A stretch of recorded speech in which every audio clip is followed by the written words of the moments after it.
Swala la migogoro ya ardhi limeguswa katika hotuba ya Waziri Mkuu kwa kiasi kikubwa, na Mheshimiwa Waziri Mkuu amesisitiza kwamba serikali itaendelea kuchukua hatua madhubuti kuhakikisha kwamba inadhibiti migogoro ya ardhi.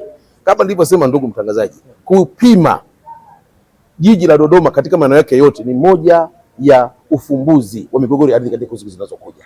Sasa hivi tunashuhudia migogoro ya ardhi, moja ya sababu ni hicho. Maeneo mengi sasa hivi hajapimwa, na kwa msingi huo watu wanajiuzia tu maeneo haya kiholela.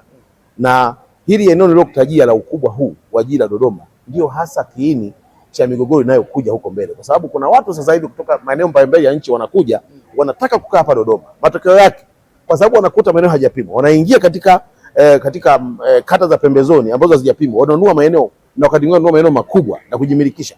Matokeo yake hii italeta changamoto siku zinazokuja. Kwa hiyo ni katika kuhakikisha kwamba utekelezaji wa maono ya Waziri Mkuu katika sekta migogoro ya ardhi ni pamoja na mamlaka zinazohusika kuhakikisha kwamba zinasimamia swala hili kwa karibu. Na ndiyo maana mimi katika mchango wangu kwenye mpango wa miaka 25 ya maendeleo ya nchi nilipendekeza kwamba Dodoma sasa imefika mahala kwa ukubwa huu tupate walau manispaa 2 nyingine kusaidiana na jiji la Dodoma katika kuipanga vyema hii Dodoma. Vinginevyo kuiachia halmashauri jiji la Dodoma pekee kwa ukubwa huu wa eneo nililolitaja kilomita 2607 itakuwa ni ngumu. Ni lazima ziundwe halmashauri nyingine, hata kama sio sasa, hata kama baadaye kidogo, lakini ziundwe halmashauri nyingine 2, labda halmashauri moja ikae Mtumba, halmashauri nyingine ikae huku labda maeneo ya Mkonze huku, ili kusaidiana na jiji.